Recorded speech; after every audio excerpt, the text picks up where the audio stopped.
এক দেশ এক ভোট নিয়ে আরও একবার নিজের আপত্তির কথা জানালেন মুখ্যমন্ত্রী মমতা বন্দ্যোপাধ্যায় সোমবার।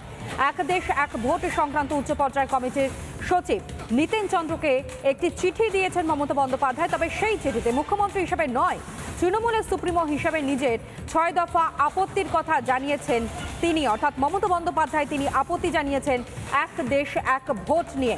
আরও একবার সেই আপত্তির কথা নিজেই জানালেন মুখ্যমন্ত্রী মমতা বন্দ্যোপাধ্যায় এবং সোমবার এক দেশ এক ভোট সংক্রান্ত উচ্চ পর্যায়ের কমিটির সচিব নিতেন চন্দ্রকে একটি চিঠিও দিয়েছেন মমতা বন্দ্যোপাধ্যায় বলে জানতে পারা যায়।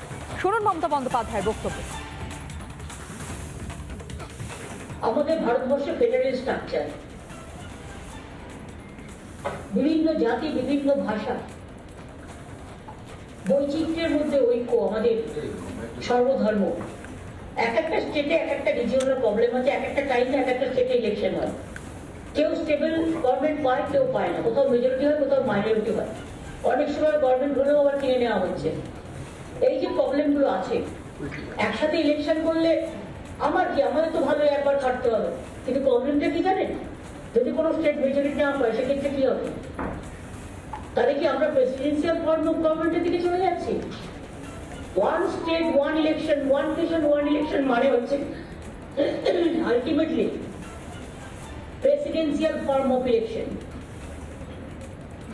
যেটা আমেরিকায় আছে। আমাদের ভারতবর্ষ কিন্তু সংবিধানে সেভাবে প্রতিষ্ঠিত নয়। আমাদের ভারতবর্ষ গণতান্ত্রিক দেশ, প্রজাতান্ত্রিক দেশ।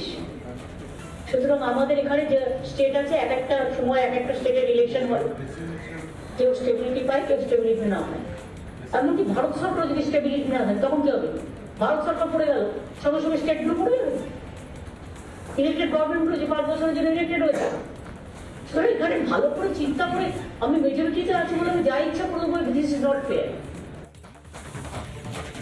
ভারতবর্ষের মতো রাষ্ট্রে এইরকম ভাবে নির্বাচন কি করে সম্ভব প্রশ্ন তুলেছেন তৃণমূল সুপ্রিমো তথা মুখ্যমন্ত্রী মমতা বন্দ্যোপাধ্যায়। লোকসভা বিধানসভা নির্বাচন একসঙ্গে কিভাবে সম্ভব? এক দেশ এক ভোটে পদ্ধতিগত ভাবেও আপত্তি, এমনকি লোকসভা বিধানসভা ভোট চরিত্রগতভাবে আলাদা মন্তব্য করতে শোনা গিয়েছে তৃণমূল সুপ্রিমো তথা মুখ্যমন্ত্রী মমতা বন্দ্যোপাধ্যায়কে। আর এই নিয়ে রাজনৈতিক মহলের কি বক্তব্য শোনাই। উনাকে ভাবতে হবে না, উনাকে ভাবতে হবে না। উনি পুকুরের মালিক, সমুদ্রের দিকে তাকাতে হবে না। ওটা নরেন্দ্র মোদীজি আছে। উনি একটা ডোবার মালিক, উনাকে অত চিন্তা না করলেও। ডোবাটার নাম তৃণমূল। সংবিধানে এটা কোথাও লেখা আছে বলে আমার জানা নেই যে এক দেশ এক ভোট হলে ভারতবর্ষে যুক্তরাষ্ট্রীয় পরিকাঠামো বা ফেডারেল স্ট্রাকচার কোনোভাবে ডিস্টার্ব হবে। মুখ্যমন্ত্রীর বিষয়টি হচ্ছে, নরেন্দ্র মোদী সরকার যদি বলে যে আমরা এই কাজটা করব, সে রাম মন্দিরই হোক আর এক দেশ এক ভোট হোক, মমতা বন্দ্যোপাধ্যায় তার বিরোধিতা করবে। কিন্তু মানে ডান দিকে গেলে, আপনি ডান দিকে গেলে কেউ বাঁ দিকে যায়, সেরকম আর কি। ভালো কিছু বললে পরে বলবে যে এটা বিরোধিতা করতে হবে। যদি নরেন্দ্র মোদী বলে মমতা বন্দ্যোপাধ্যায় সৎ লোক, মমতা বলবে না আমি চোর। যুক্তরাষ্ট্রীয় পরিকাঠামোতে এক দেশ এক ভোট আজকে বলবে, তারপরে বলবে যে এক দল এক দেশ।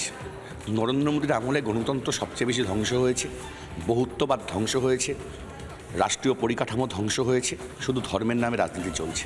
সেখানে এই গণতন্ত্র হরণকারী কোনো সিদ্ধান্তের বিরুদ্ধেই মমতা বন্দ্যোপাধ্যায় যে কোনো সময় যে কোনো পথ ছাড়তে রাজি, যে কোনো লড়াই লড়তে রাজি, সেটা আমরা এর আগেও দেখে এসেছি, আবার দেখেছি। সুতরাং মমতা বন্দ্যোপাধ্যায় যেটা বলেছেন, এটা মানুষের কণ্ঠই মমতা বন্দ্যোপাধ্যায় বলেছেন।